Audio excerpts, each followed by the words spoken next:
I can even go with you for a couple days and maybe fly from New Jersey to live.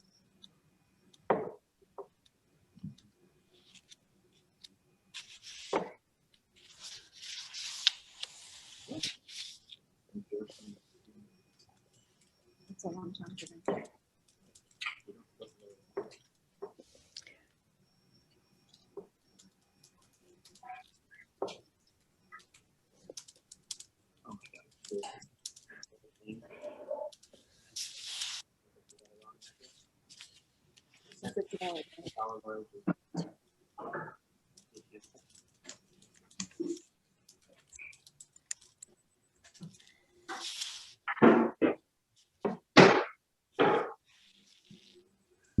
Well, okay, I think I'm going to begin because people can just come in as we are talking. Let me give you a little bit of background to this reading. First of all, welcome. Thank you for being here. So this is called She Rebounds, Persists, Rebounding from Rejection. And it began with the idea that I was sitting around thinking, gee, I have a book, Jen has a book, Lesley has a book, what can we do with that? So I talked to the two of them and we figured out that we had other things in common. Another thing we have in common is we're all editors as well as writers. So we can speak to both sides of the rejection situation. We're also all women and it's March. So that seemed to be a really, fortuitous coincidence. And I think it's important as women to think about rejection in a particular way, because I'm sure you know that we tend to get rejected more than men do.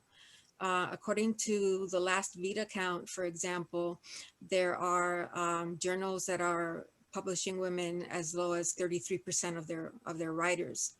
So it's important to think about that on Women's International Day and maybe, persist until you do get published more and ask for more women writers to be published in the publications that you enjoy. So that was pretty much the background to the idea. And what we're going to do tonight, I think, is we're just going to read you some poems and tell you the history of their publication and how we persisted until they got published. So without further ado, let me introduce to you our first reader, who is Jen Karetnick. Hi, Jen. She is the author of 5 full-length poetry collections, including Hunger Until It's Pain, which is forthcoming spring 2023, The Burning Where Breath Used to Be, her current book, and The Treasures That Prevail, the finalist for the 2017 Poetry Society of Virginia Book Prize. She is also the author of 5 poetry chapbooks, including The Crossing Over, winner of the 2018 Split Rock Review Chapbook Competition. Her poems have been awarded the Hart Crane Memorial Prize, the Romeo LeMay Poetry Prize, the Anna Davidson Rosenberg Prize, and 2 Dorothy Sargent Rosenberg Prizes, among others. Her work appears recently or is forthcoming in Barrow Street, the Comstock Review, December, Michigan Quarterly Review, Terrain, Under a Warm Green Linden, Valparaiso Poetry Review, and elsewhere. Co-founder and managing editor of Swim Every Day, that's SWWIM, Jen is currently a Deering Estate artist in residence. You can find her on Twitter at Karetnick and Instagram at Jen Karetnick, or you can visit jkaretnick.com, or you can listen to her right now tell you all about herself. Take it away, Jen. Thank you, Celia. What Celia didn't mention is that we did our MFA together, sort of together, at University of Miami. It was my second MFA. I did it in fiction. You did poetry? Poetry. I did fiction, believe it or not. So it was so long ago, I can't remember, which I probably shouldn't mention because we're women, we're ageless women. We persist in our beauty. So when I did my first MFA in poetry, out at University of California. It was so long ago that nobody told us things like how to submit our work, where to submit our work. In fact, they told us we would never be poets or writers and that we shouldn't bother submitting our work. So we would just have to invent our own systems and figure it out ourselves. So I actually did invent my own system, and I've kept it up to this day. I have these little boxes, and I brought one of them out to show you, that I keep with index cards. And I've lost some of them over the years, but for every book, once the book is published, I take all of the poems that are in the book and I put the index cards that represent every poem in the box. And that way I know that the poem is no longer to be sent out. And I also have a record of all the places that it was sent, how many times it was sent out, and where it was sent, how many times it was declined.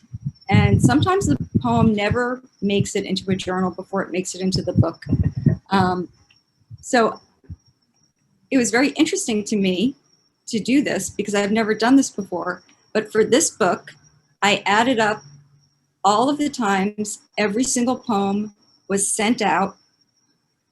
And I found out that these poems were sent out 1,760 times. So she really does persist. There are 60 poems in the book. So that comes out to an average of 29 times per poem, which is kind of astonishing because you see on Twitter a lot of times people are like, oh my God, my poem just got picked up and I sent it out 9 times. I can't believe it. That's so amazing to me. And I'm like, well, yeah. So I have poems that were sent out 59 times, 53 times, 86 times, 48 times. But I also have poems that were sent out 1 time. And sometimes there's no rhyme or reason for that. And sometimes you just get lucky. And sometimes you wind up targeting the right publication and the right editor. So I'm going to read a couple of poems that are right on average from the book that were sent out 20 times. I'm going to read one poem that was sent out 1 time. And I'm going to read one poem that was sent out 48 times and was picked up after the book was already published. So the first poem, and I should say a little something about the book. The book is called The Burning Where Breath Used to Be. It's a lot about faith, questioning of faith, family, feminism, a lot of social justice. I started to write it a couple of years before the current, not the current administration, the previous administration, and throughout the previous administration. So there's a lot of anger in the book too. And then there's some chronic illness as well. So this poem, Vitreous, which is a sonnet, was sent out 20 times. It wound up in the Journal of American Medicine, Journal of American Medical Association, JAMA, which my husband was really mad about because he's never been published in JAMA, and I have. Vitreous. From 8 until 3, she teaches Shakespeare half-lit, her eye melting wax from the candle, the flame burning the whole of her pupil. Her vision is Morse code, spy code, a bar code, a bush of mosquitoes with Zika, sluggish, misted from too far with Naled. A soliloquy of flaws, like Hamlet, the membrane chooses to be or not to be, detaches an arrow at a time, on pace, before the shafts lasered back into its quiver. Like crackers broken in packets, but still constrained by shape, leaded stained glass. Her eye is the poet. No one else sees the world around her fall into pieces. The second poem is also right on target, 21 times. This one wound up in Crab Orchard Review, and it is a golden shovel. and it uses William Carlos Williams' very famous poem, "So Much Depends Upon a Red Wheelbarrow." So you'll hear those lines, those words at the end of the lines. And this one is about my childhood and my brother, who appears a lot in this book. Plexiglass Suburbia.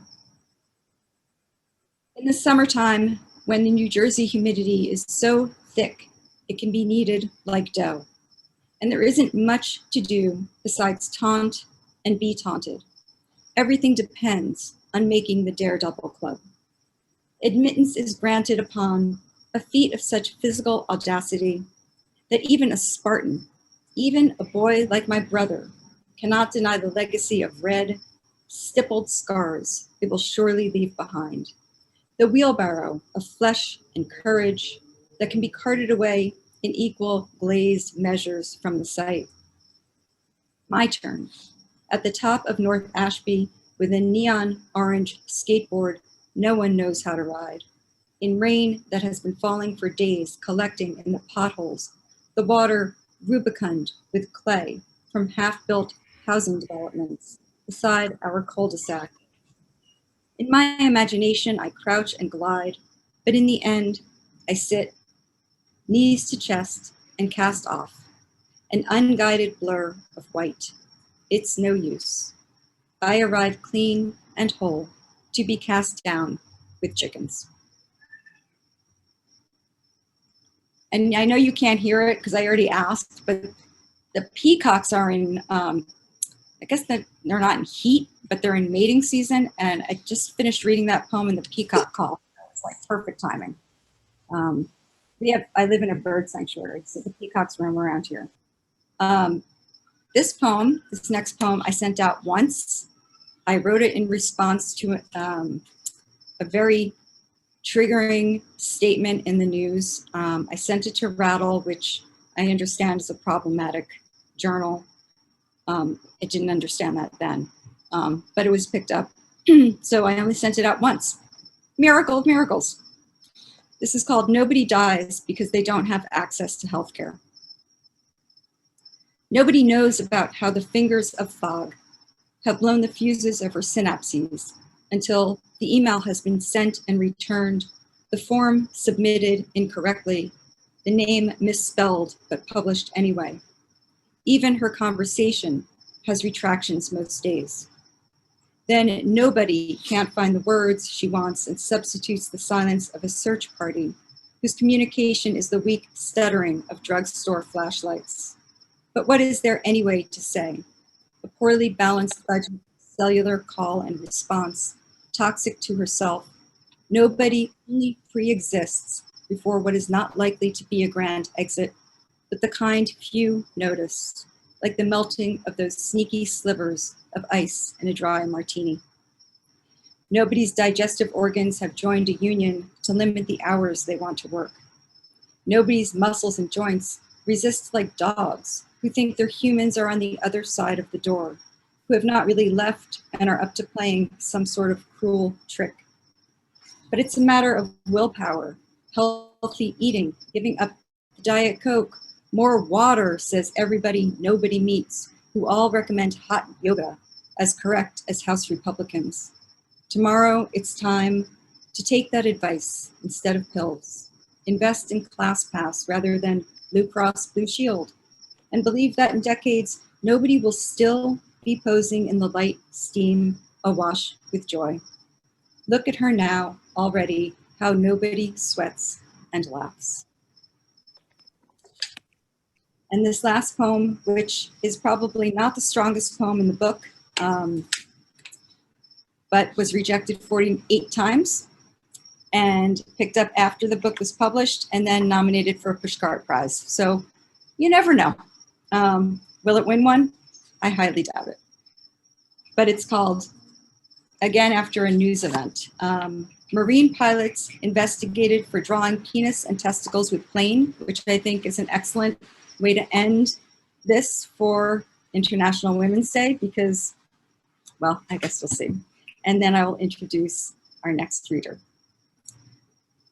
Marine pilots investigated for drawing penis and testicles with plane, over the Salton Sea, with the aircraft shooting out of the tip of the phallus.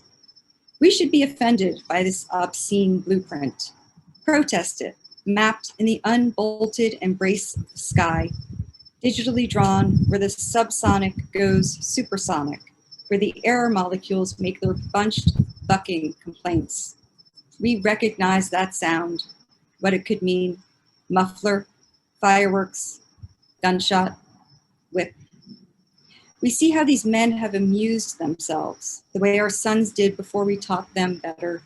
This is not breaking news.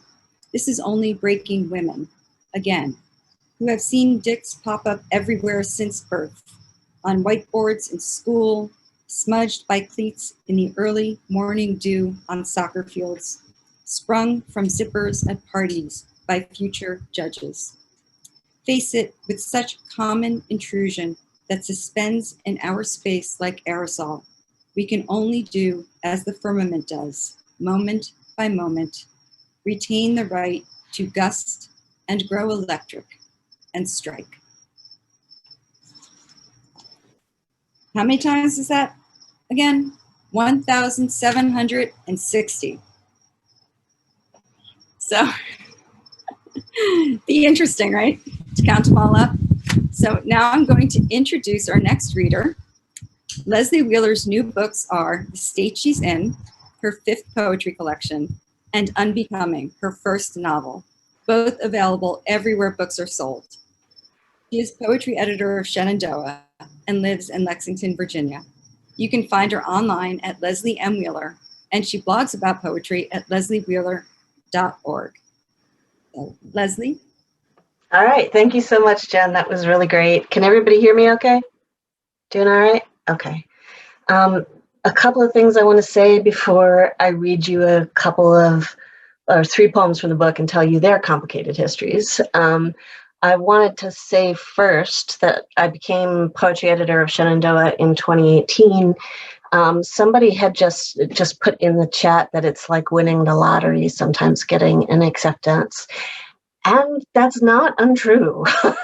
That there are, when I first was editing Shenandoah in 2018, the journal had come to have a slightly smaller profile, and it has grown since then. So the submissions were at a reasonable rate at first, and they've become insane. I opened for 2 weeks in February and got almost 800 batches of poems. And I'm still struggling with that pile, which has way more really good poems than we have spaces for. I have 19 spaces. So that tells you something about the odds. And it has taught me as a writer to take it less personally than when I get rejected. Not that I always manage that. Sometimes I take it very personally, but more often I'm able to be sort of philosophical about how the editor was tired when they read my poems, or they already had 5 villanelles, or, that there are endless factors that can contribute to a person being rejected. I would say that I have not done the impressive amount of counting that Jen did, but I certainly relate to those experiences and can count a lot of rejections that I've also experienced. And now I see myself on the other side of it, and I see that if an editor encourages you to resubmit, my God, do it fast. When I encourage people to resubmit, it's typically the white men who instantly do and everybody else who hangs fire for 2 years. So when people take time out to send you that kind of encouraging rejection, you should absolutely jump on it as soon as you have something good. And also just say, like, editors are wrong sometimes, they miss things sometimes, and I think persistence is the thing that carries people through and into bigger careers more than anything else. I think it matters. And I'm talking about 2 kinds of persistence. the persistence in sending out and trying to find audiences, but also persistence in craft. Like, you know, just recognizing that sometimes the rejection is telling you something valuable, that the poem wasn't ready yet, and you have to keep trying and you have to keep making it better. And those two kinds of persistence, I firmly believe they matter more than luck. They matter more than connections. I would even say maybe not exactly that they matter more than talent, but persistence makes talent. The person who starts off with some kind of advantages and then doesn't hone them and doesn't keep trying to do better is not going to do as well in the end as somebody who's been just dogged about trying to keep learning and writing. So I will say that in this particular book, so this is my 5th poetry collection, and we can talk. Feel free to put questions in the chat.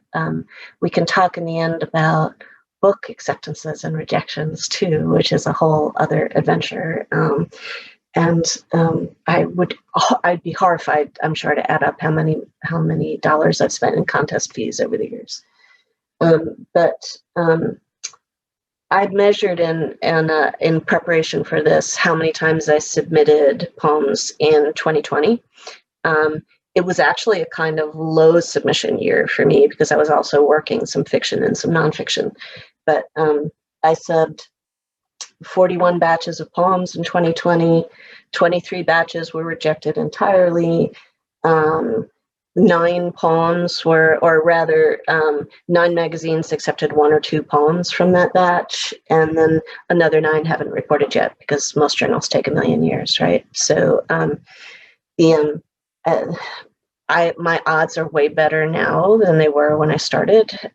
When you know, one poem would typically take about 20 submissions to get there. I think I know the market a little bit better. I hope my poems are better. But I think it's also true that you get a lucky break or two and your bio gets better and you start making it past the screeners to the editors. I think that can matter too. So this is a book in which I was doing a lot of research into the history of Virginia and trying to come to terms with 20 years belatedly with the fact that I live here, 26 years belatedly, and in particular the racist histories of the place and how I was in denial that I was complicit with them. So as it sounds, that's really hard stuff to write. And I think I failed again and again and again as I tried to write this material. And I think a lot of the rejections I received on poems were deserved, that the poems were taking risks, which is really important, and trying to tackle difficult material, but doing it inadequately. This poem is called Turning 50 in the Confederacy. And I submitted it about a dozen times before the editor at Ecotone asked me to revise and resubmit, which happens all the time with journal articles, but I think doesn't happen with poems that often. And I was so grateful to her for giving me another chance to try to get it right. And she did take it the second time around, which happy ending. One of the things that's complicated about this poem is it quotes a couple of lines from the song Dixie, right? Hard to get right. There are so many reasons I'm not going to sing them as I read this poem out loud. To live and die in Dixie was never the plan. Old times here seemed best forgotten, so down I plowed them. Heritage, clay, atrocity, clay, not secession, dispossession. Long Island's where I was born, 3 o'clock on a starry morning, bleeding an American hymn. There is no here. Away, away. At 26, pitched what seemed like camp in a Virginia valley. First draft, provisional, now set in sediment. There's shame beneath my fingernails, isotopic signature of stolen soil in my bones. I'm made of Dixie. Forgetting's the trick of Daniel Emmett's air, lifted from Ohio neighbors, the Snowdens, black musicians. Dixie may have been a Harlem farmer who sold slaves south, and one of them, name unsung, composed that verse of yearning to return. Story goes, the Lost Cause anthem began as a wish to slip north, passed from author to fiddler to the white guy who filed copyright. Look away. Years wash past in silty muck. Can't carry this tune, can't give it back. Its burden stuck. Become me.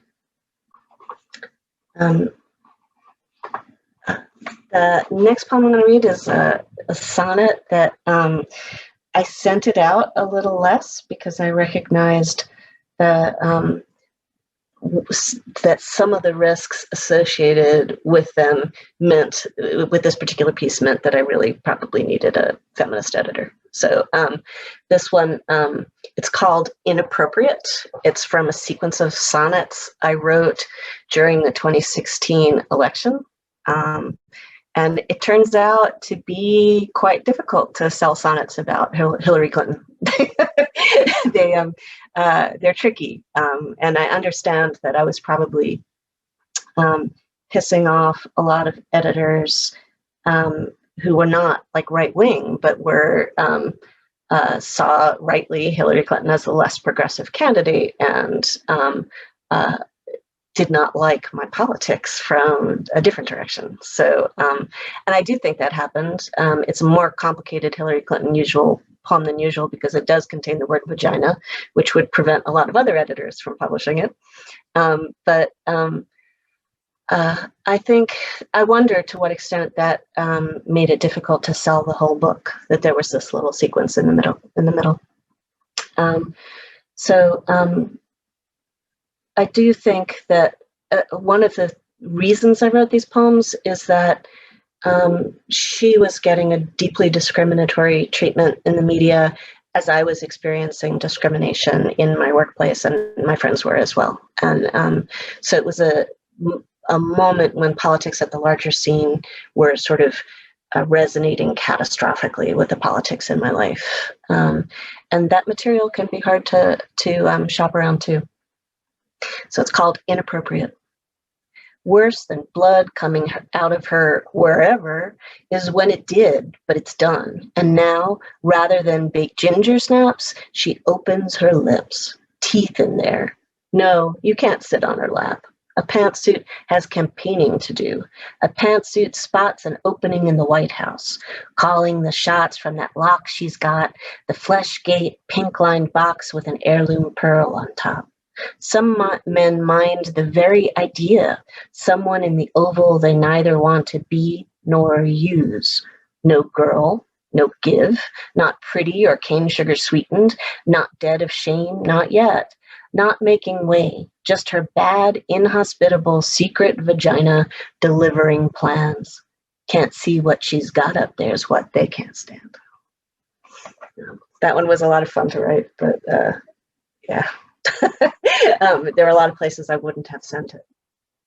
The last one was the one that was rejected most. I thought it was going to be the title poem of the collection. The title of the poem is L, like just the letter L, for the number 50 and for lots of other symbolic reasons. I did a strange compositional thing where it's a poem that's 50 lines long in 50 character lines. I was inspired to do that by all the grant proposals that measure by character, all the grants that also reject me. So it turns out that you can't actually see that constraint unless the poem is in a monospace font, like Courier, because most fonts, the kerning, make the lines look ragged. So I sent it off again and again in monospace fonts, and it got rejected 17 times and I then finally I said, forget it. And I put it in, I don't know, Garamond or Times New Roman and sent it off to the Gettysburg Review, and they took it like that. And so it's like, okay, was that nobody wanted to have my ugly font in their magazine, or was that, I don't know. But so now it's in the book with that particular formal constraint completely invisible. I'm going to read just the beginning of it because I think I might have run over time a bit. So just to give you a sense of what it's like. 1967 was on fire. Apollo 1 waiting to launch, Jim Morrison on Ed Sullivan stoking it higher, Mekong Delta, Newark riot hurling out sparks, summer of Osaka to me, Saka to me, Saka to me, Sock. Pulsar first glimpsed, black hole first named, far south Deception Islands volcano in flames. So I had a lot of fun riffing on the year 1967 and on all the things that elk can mean. So here I'm going to introduce Celia and hand it over to her and just say that I am so grateful to Celia, who is the evil mastermind of this event and who is a wonderful poet and editor and literary citizen. Please put your hands together for Celia. Oh, wait, I didn't introduce you. Sorry, Celia. You can clap again in a minute. All right, so Celia Lisset Alvarez received her MFA from the University of Miami in 1996. In 2006, she published Shape Shifting, winner of the 2005 Spire Press Poetry Award, and The Stones. Multiverses, her third collection, is a speculative memoir in verse and is now in pre-publication sales to be officially released May 7th by Finishing Line Press. You can buy it at finishinglinepress.com or at her website, celialissetalvarez.com. She is currently the editor of Prospectus, a literary offering, which is the sponsor of this event. Celia.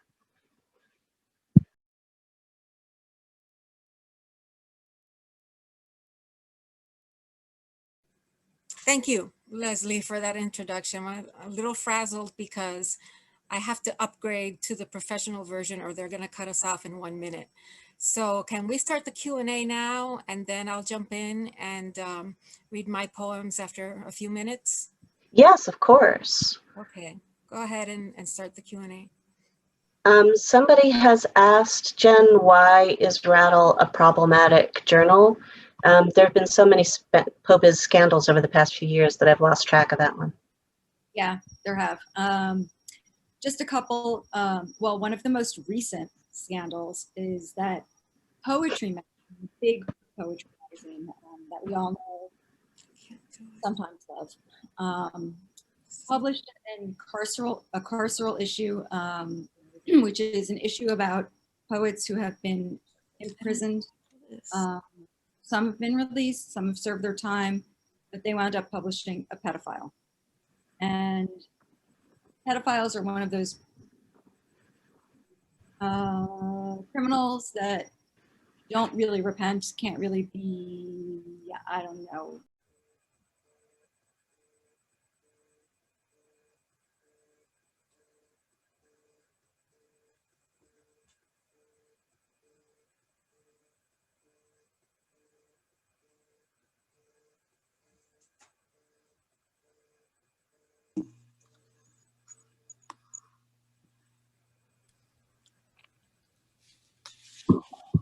Okay, we're back. Sorry about that.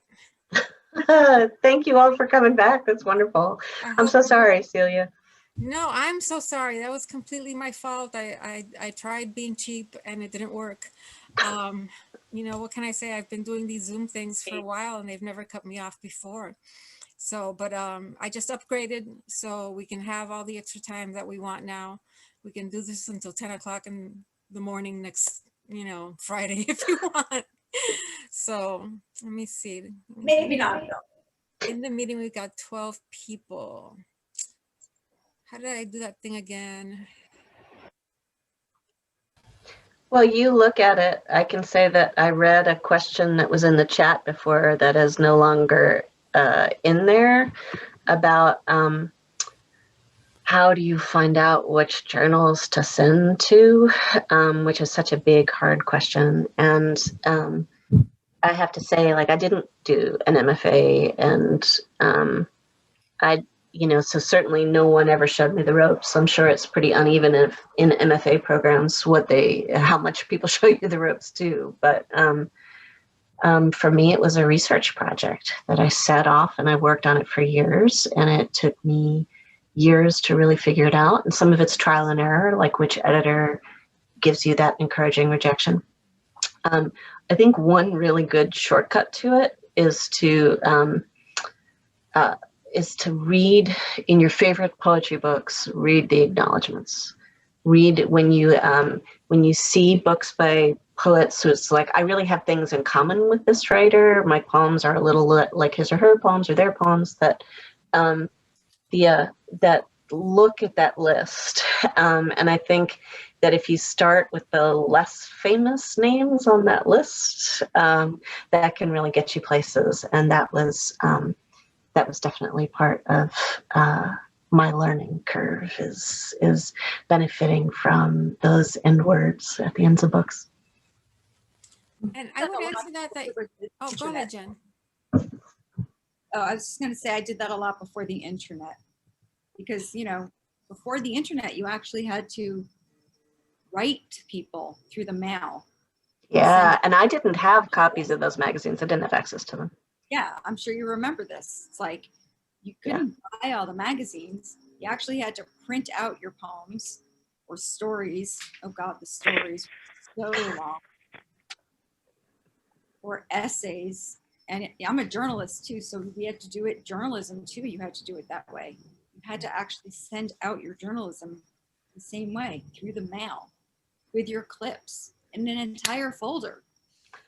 I mean, it was so funky. Yeah. Weird. Yeah. Although now we pay, right? Like, you know, well, that. Yeah. And, or you pay in another way. With journalism, you pay with your ego, because they just don't ever get back to you. Mm-hmm. That's a whole different fish to fry. Yeah. But at least with poetry, you usually hear back. It can take a year or two, but you usually get a response. Right.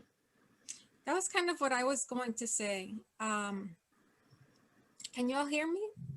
Yeah. Because now most magazines, most journals will have samples of the work that they've published online.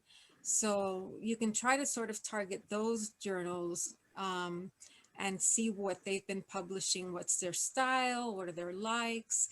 It's not that you always publish the same sort of thing, but you know, a journal that publishes all narrative poetry is not going to, you know, suddenly publish your combination spoken word and art project. You know, that's you're gonna have to find something more experimental for that. So you could take advantage of the internet and the fact that you can do that now for free, because back in the day you would have to pay for these journals in order to get your hands on them, because a lot of libraries didn't carry them. So that could get expensive too. For guidelines first? You had to write away for the guidelines. Just to even submit, you had to write away for the guidelines and say, how do you submit? Wait for them to come back, then submit. I mean, what a waste of time. I wonder though if we all had better odds back then, because Probably. because that was gatekeeping, right? Like there were fewer people who were going to go to that effort. It was, but it was a gatekeeping in probably a very bad way, because who has the money to spend on that? Was right. $1 worth of stamps.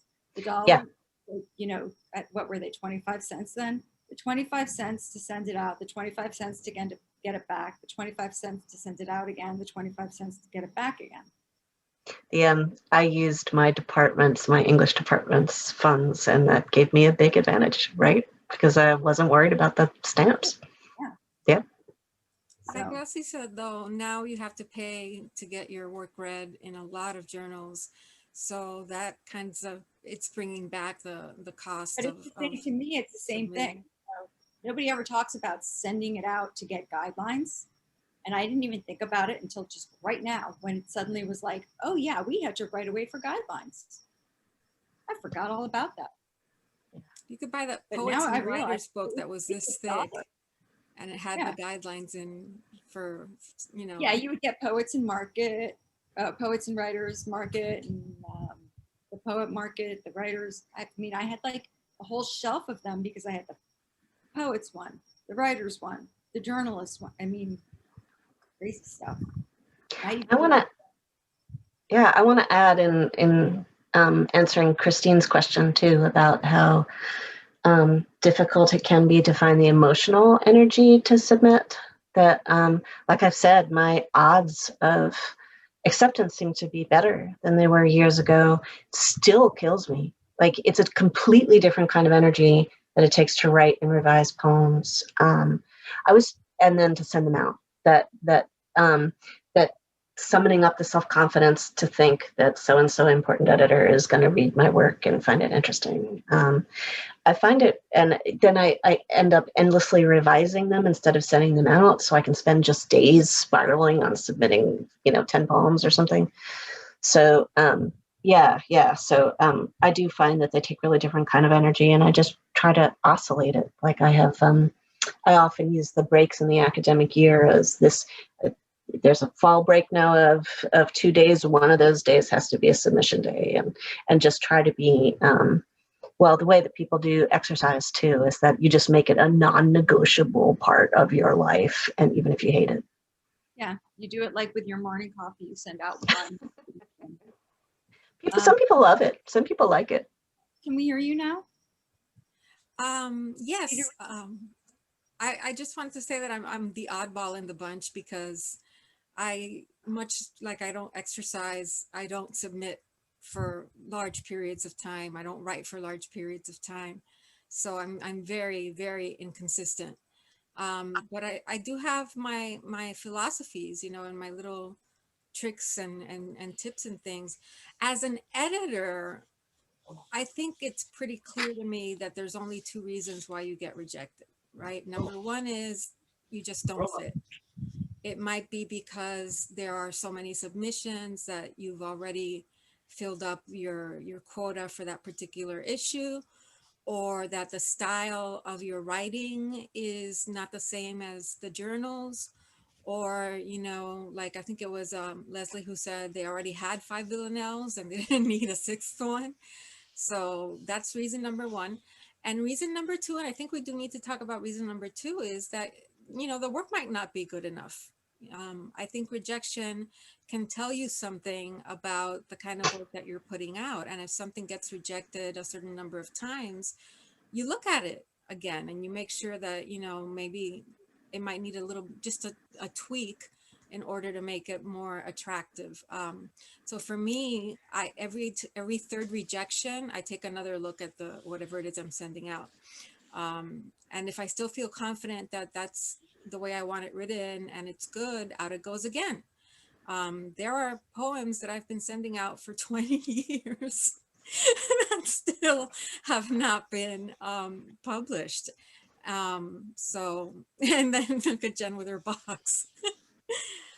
So, it's just a matter of finding the right fit. But there's also 2 schools of thought on that. I mean, yes, there might be someone out there who will publish whatever you decide to write, but you also don't want to wind up on, wrinklyelbow.com. You want to target a publication that you admire, which is not to say that, shoot for the New Yorker on your first submission, that's silly.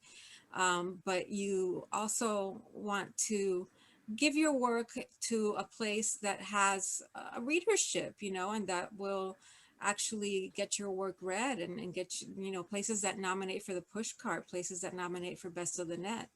These are the places where you want your work to go.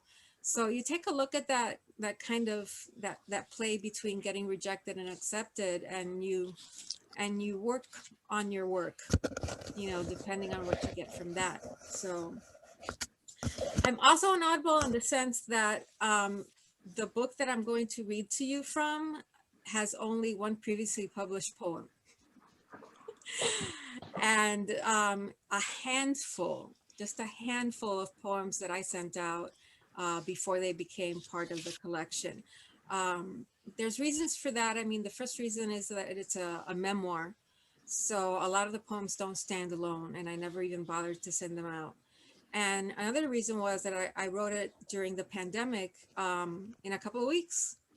So I had the full manuscript, and I said to myself, well, I could now start sending out poems individually, but what would be the point of that? You know, I've got a manuscript, let's send that out. And so I did, and it got picked up by Finishing Line Press.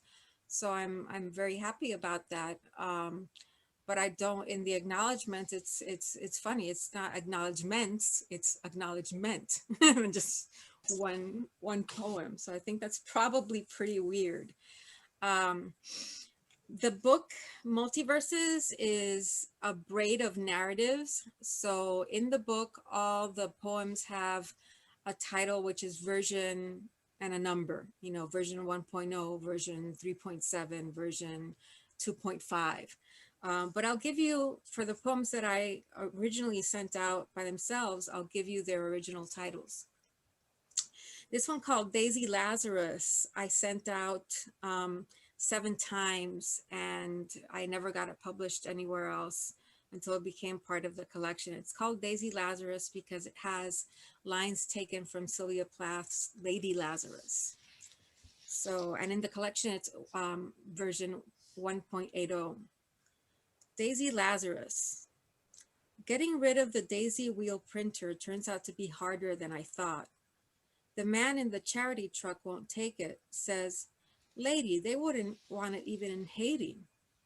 "But it still works," I assure him, realizing that you'd somehow need to be able to hook it up to a computer that spoke the same Boolean dialect, or could ingest that floppy pancake I managed to find in the back of the closet under a stack of TV guides with Star Trek covers. Where would you even get those endless scrolls of paper with the holes down the sides that would fan to the floor at 3 a.m. after I'd finally finished that thesis on The Last of the Mohicans? DMP 240 is both too old and too new, simultaneously a relic and a piece of junk. It will sit a few weeks at the recycling facility, surrounded by VCRs and Laserdisc players, all in good working order. Someone might pass by, wondering what language it could speak, what it might say in an electric gasp. What a trash to annihilate each decade. What a million filaments.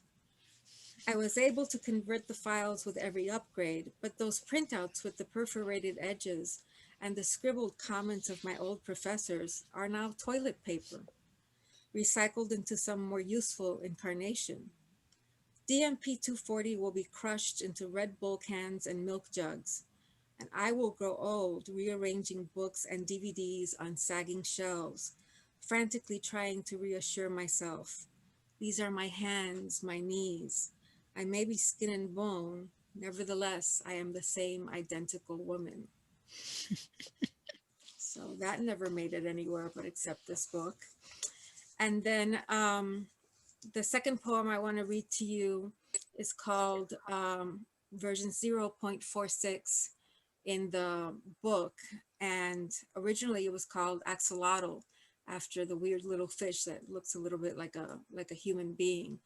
And I sent this one out 25 times, which for me, you know, being the non-persister in the group, for me is a lot. And nobody liked it, but it finally found its home in this collection. And it's inspired by a story by Julio Cortázar.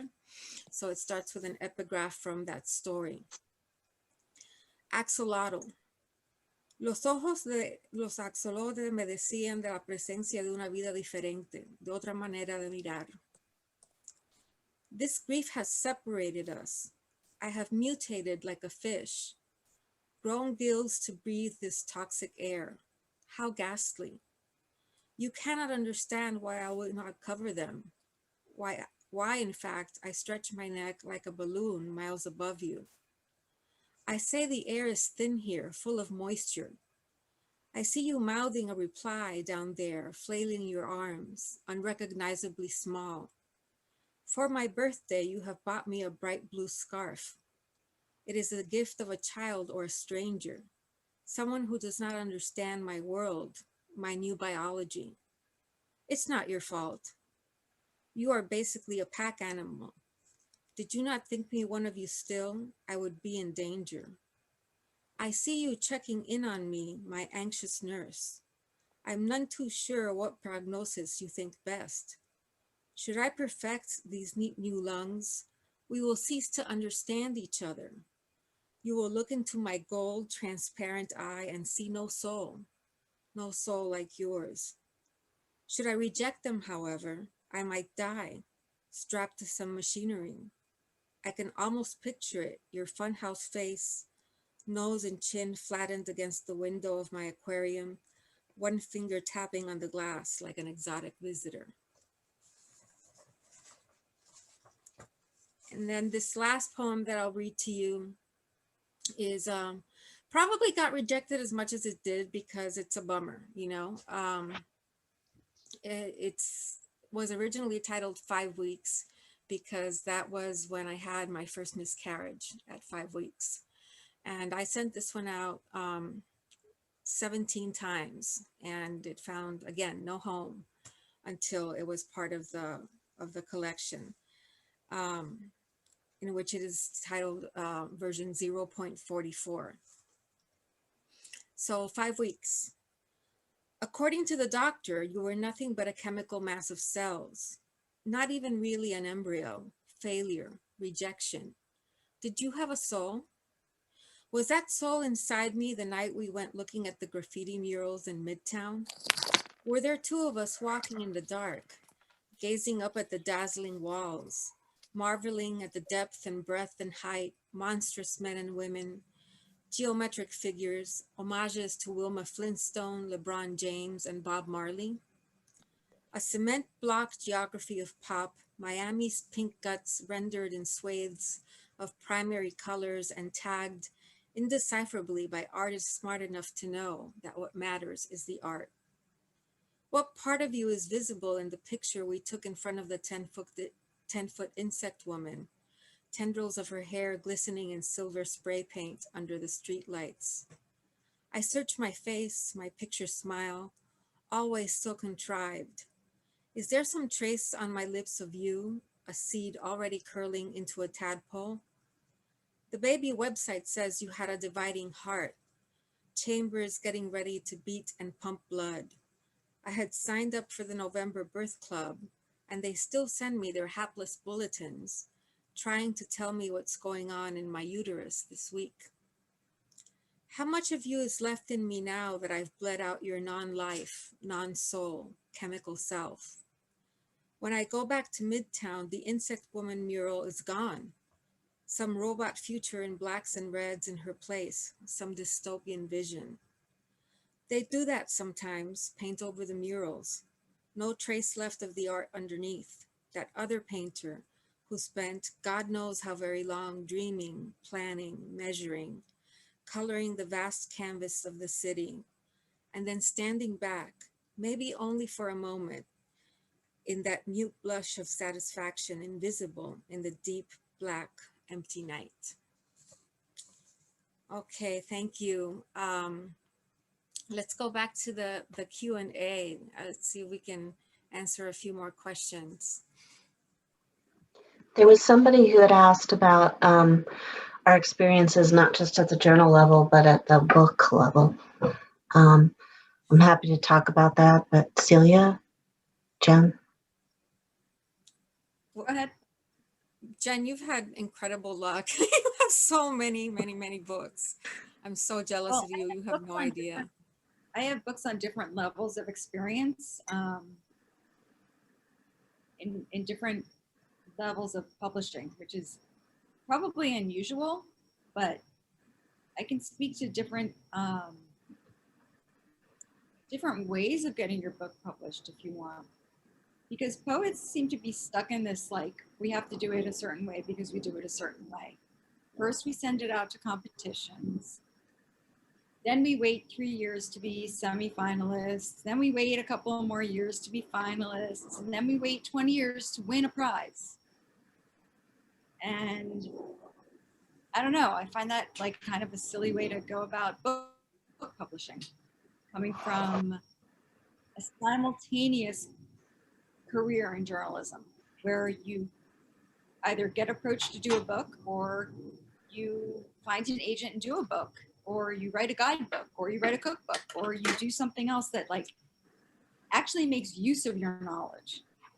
So the reason I have enough books to say that, oh, I have these books, is because I like went for small independent publishers. I didn't wait for the big competitions. The problem with doing a small independent publisher is that you have to do a lot of your own work. You have to know how to market. You have to know how to say, I'm confident enough in my own work to say, I'm going to send letters out to publishers who print reviews and say, here's my book. You want to write a review about it? That's a very, very, very hard thing to do. So as hard as it is to wait for 20 years for your work to get so great that a graduate screener can't ignore it, which is like, I don't know, super hard if you're a woman. It's also hard the other way. I don't think there's any easy way to go about it. I think for me, my difficulty has been in putting together a cohesive collection. My writing is so random that it's very rare for me to get 10 poems together that work with one another. It sounds like this last book, though, is deeply coherent.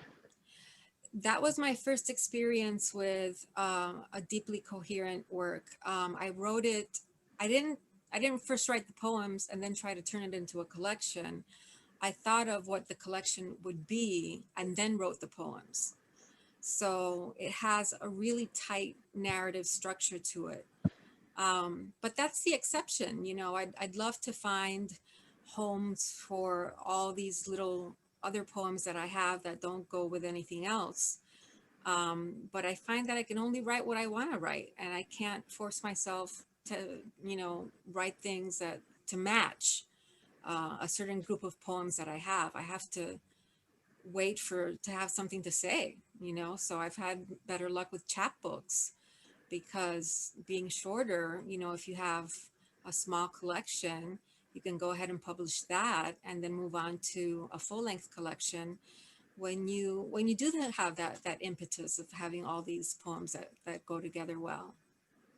Yeah, I was lucky enough in the late 90s to have lunch with Rita Dove, and I was talking to her about her collections, and she said that she alternates like high concept books versus books that are just like all the things that she's been writing kind of divided up into sections.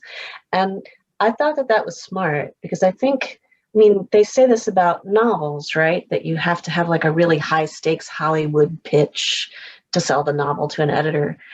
It doesn't seem like it should be that way with poems, but it is. Like if you have a really exciting one-sentence summary of what your book is about, it makes a difference. Like they see how they can publicize it. And I think that's exciting to editors. So, you know, I'm always trying to like steer myself in that direction and then failing, right? Like, because my mind is always moving in a million directions at once. But I guess another story I can tell about, oh, go ahead.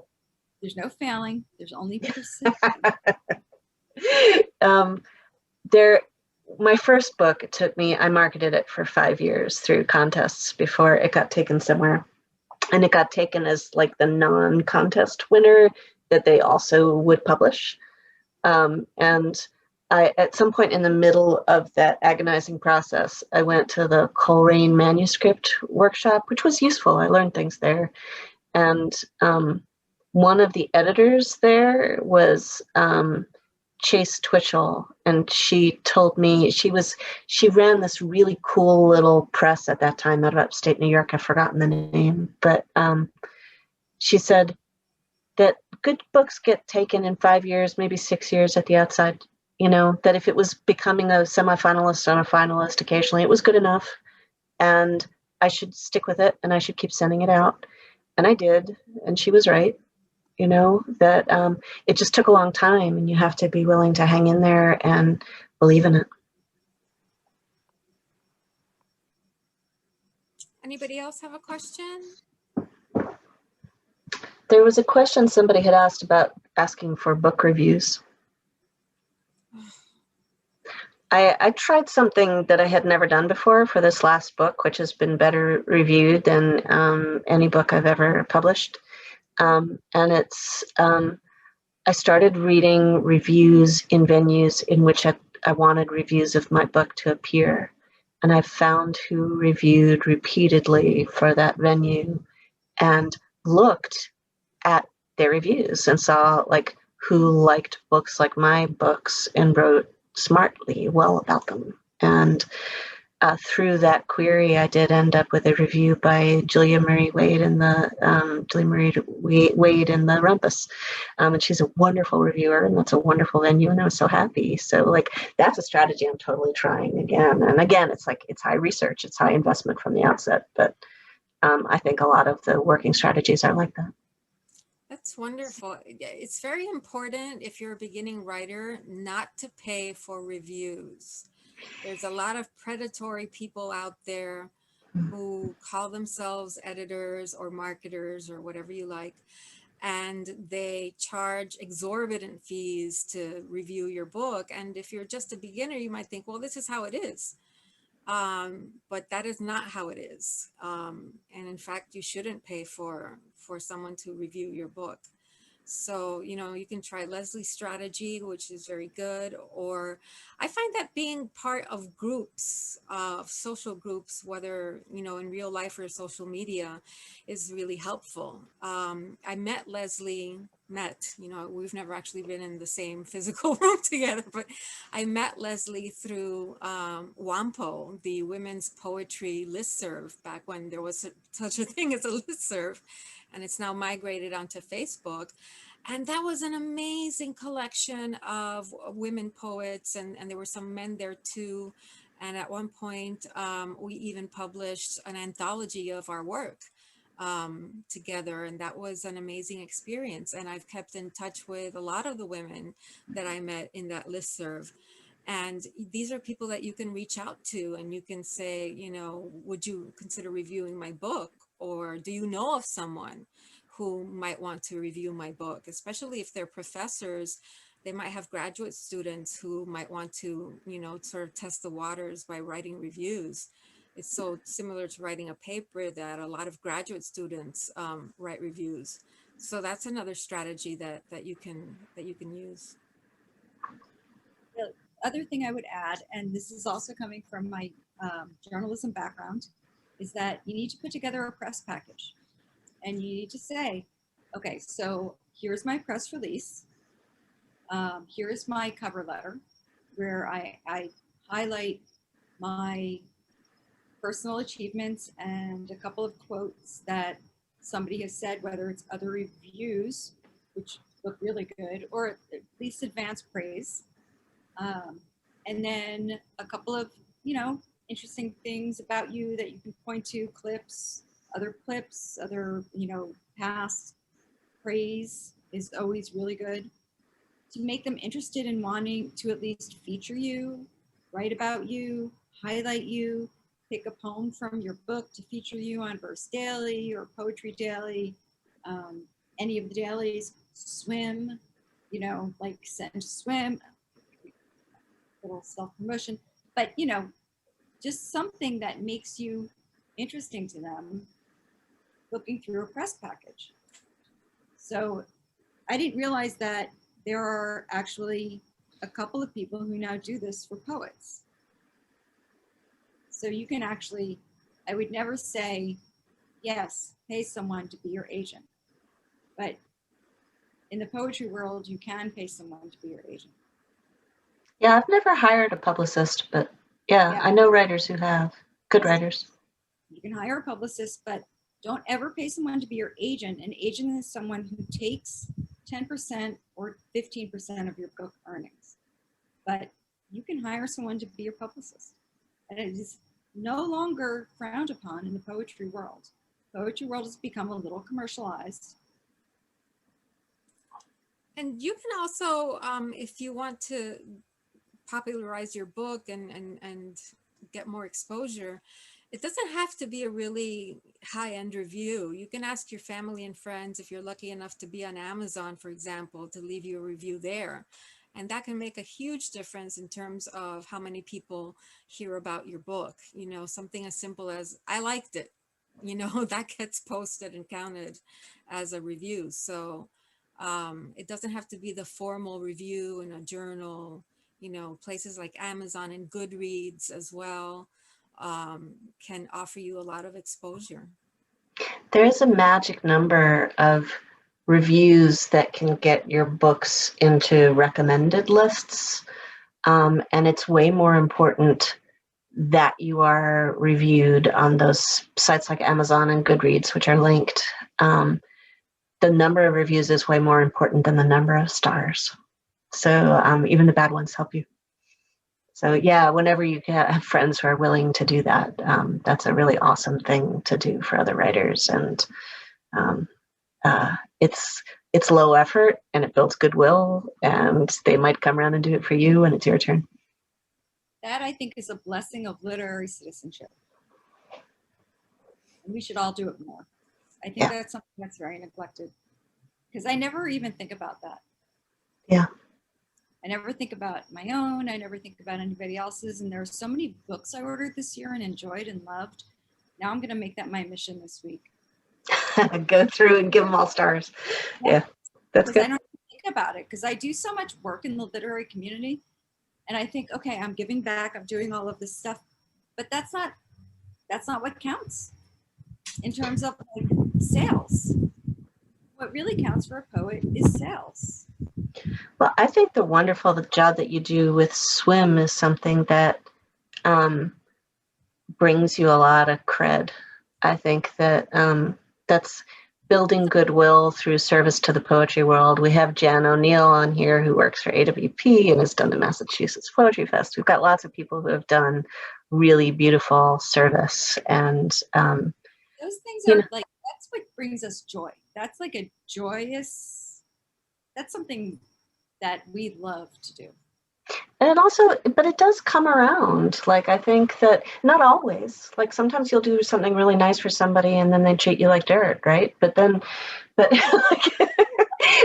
but you can also, I do think that like you keep putting yourself out there and every once in a while something beautiful comes of it.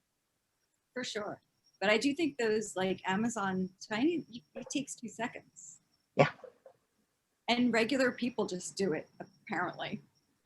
So we poets should do it for each other. Yeah. And also to go back to the theme of the night, be persistent. You know, if you want your friends and family to write you that review on Amazon, don't just say it once, you know, hound them until they do it. And if you have to, sit them down in front of a computer and make them do it. I mean, this is your family, this is your friends, you can do that. And it does count. Jennifer Martelli, did you have a question that you wanted to ask? There was a little hand that popped up on your... Oh, no, I was just waving and clapping. No, it was an animated hand. I thought that meant that you wanted to Jennifer say something. and I have the same birthday. Isn't that funny? It is funny. And we have friends in common that I don't know how. Friends. I have no idea how we have them in common. I think you're really right, Celia, about bugging people. Like I'll announce things once and then hide because it's so embarrassing to announce things. And we should all be more persistent on our own behalf. Like one of the best things a poet ever said to me was Claudia Emerson years ago. And this was like at the very beginning of her career. She happened to work at the place where I work. And she said that she thinks of it as service to the poems, that she spent all this time trying to make the poems the best they could be. She owed it to them to work on their behalf. And I always thought that there's something really wonderful about that in a gendered way. I think that she constructed it as service, and service is something like we feel okay doing. It doesn't feel self-aggrandizing, right? So I am constantly trying to remind myself of that I owe this to my poems. I'm ashamed of the lengths I've gone to try to publish, to try to push this book that I've written. You know, I have joined every group on Facebook imaginable. I have altered photos of myself to look more attractive. I have, you know, done just incredibly ridiculous things to just get people to notice this book. It's so hard. There are so many books out there, more than ever before, especially because it's so easy now to publish yourself. You know, you don't have to even go through that process of going through contests and going through publishers. You could just, you know, upload your work to Amazon and there it is for sale. So the chances of someone hearing about your book are very low. So if you don't do that huge push or hire a publicist, then you're not going to get the readership that you want. So listen, I'm gonna everybody, we've I'm gone gonna break over. in and remind you that you are beautiful. International Women's Day. That is true. We should not say that on International Women's Day. I was Any going to say that we've gone over the time that we said that we would meet, but since we had that interruption, it's fine by me if we go over a few minutes, and I'd be more than happy to stick around and answer more questions that you might have. Now that I've paid for now that I've paid for the program, we can stay and talk as much as you like. So Yeah, I'm happy to answer any questions if anybody has any more. Me too. I'm happy to stay and drink wine as long as you guys like. you always drink wine during your readings. I don't know how you can do that. If I did that, I would be plastered. Since I've been stuck at home, I've pretty much drunk wine every night. Good I coping gained 10 mechanism. pounds from wine. It's been a bad year for moderation. It's been a horrible year. Horrible year. I used to be a food and travel writer, so I like now stuck at home with no career. At least you got the peacocks. But I have the peacocks and I have poetry and I have wine and I have my husband who is he's sitting next to me listening to everything, every single reading. Such a good guy. And I have my kids, and I have one of my kids is a new puppy that I get to babysit 3 days out of every week. I say get to because I don't really have a choice because she works 3 days out of every week, but like a kid, right? Yeah, that's a pretty good gig. Puppy So, sitting. I mean, Yeah. he's really cute.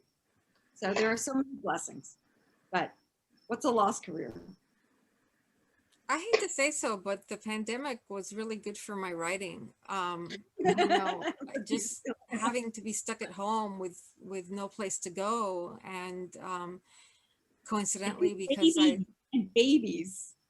Well, you know, it's both a blessing and a curse, right? Because I quit my job to take care of my babies, but then they became my job, and so that takes time away from my writing. But at least, you know, during the pandemic, there wasn't that pressure to take them places and do things and play dates and all of that, which is so time consuming. So my wonderful husband took care of them at night, so that I could hole up in my room and just do my writing. And that's how this book was written.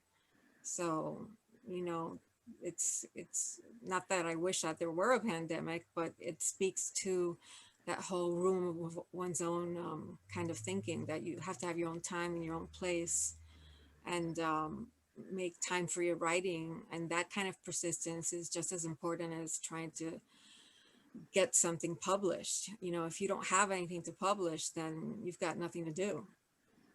Yeah, I mean, I think that we need those inward phases where we're not where we're not tweeting and we're not, you know, asking for Amazon reviews. Like there has to be that time. But I also want to say, if in case anybody else has had a really bad writing pandemic, with you, like it's been really interesting to me to talk to people, and I have talked to a number of people who have felt themselves to be much more productive, and I have found that I've oscillated a bit, that I've had periods where I've been able to concentrate and it's been great. But for most of it, I've felt like there's this burden of anxiety on my brain all the time. And it's like a big fog that I can't think through. I think most teachers, professors, caretakers, anybody who is like on from 6 or 7 o'clock in the morning until midnight is a little foggy. Yeah. It's very difficult. I think if I were teaching right now, I wouldn't have energy for anything else. Anything else. My son has COVID right now. I'm like, Ooh. I think I'm drinking a little bit more than I should be, but Is he okay? it's hard to tell. He doesn't really like, he's not very forthcoming about his symptoms. He has asthma, so he's like, fine. Well, oh gosh. Yeah, he's like every other 20-year-old. Yeah, right. Well, my 81-year-old mother got her first shot today. So Yay. it's a bit of good news that's given me a little lift. Yeah. And so has this event. And I see that we're seeing some melt and people going on and the questions aren't popping up anymore. But I can't finish without saying, like, Jen and Celia, there were so many wonderful things that you said and encouraging, inspiriting things that you said. And I'm grateful. I'm grateful to have been here. And I think I heard the peacock. No, that's my dog. I'm so sorry. This has been the most accident-ridden reading ever, you know. But you persisted. But we've persisted, and I must persist through my dog barking because I wanted to, you know, say some final comments. I first of all want to thank you for being here and for returning after we got cut off. And I want to thank Jen and Lesley for sharing this reading with me. I feel honored to be next to you guys. You guys are awesome. And I can't believe that I'm part of this little trio. I don't feel like I deserve to be part of the trio. So I'm very, very happy. You do. No imposter syndrome allowed today. Okay, so thank you, everyone. Jen, if you want to say any final words. Thank you. I'm so grateful to you guys, not just for being here, but for coming back and bearing with us. I know we've all been rejected, and it may not have to do with poetry. It may just have to do with life. Fired, rejected, broken up with, you know, it's all a learning experience.